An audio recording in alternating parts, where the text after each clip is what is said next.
बिर्याणी म्हणलं की सगळ्यांनाच खूप आवडते। आमच्या इथे तर बिर्याणी म्हणलं तर बाकी काही खाणारच नाहीत, फक्त बिर्याणी खायची। मटण घेतलं, सगळे मसाले घातले त्यात आणि मॅरिनेशनसाठी अर्धा तास ठेवलं।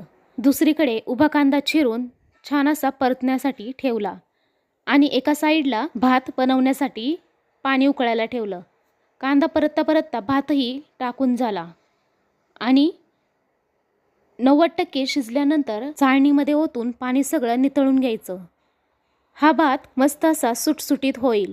दुसरीकडे कांदा परतत आल्यानंतर त्यामध्ये टोमॅटो आणि थोडी कोथिंबीर घातली, ते सुद्धा चांगलं परतून घ्यायची।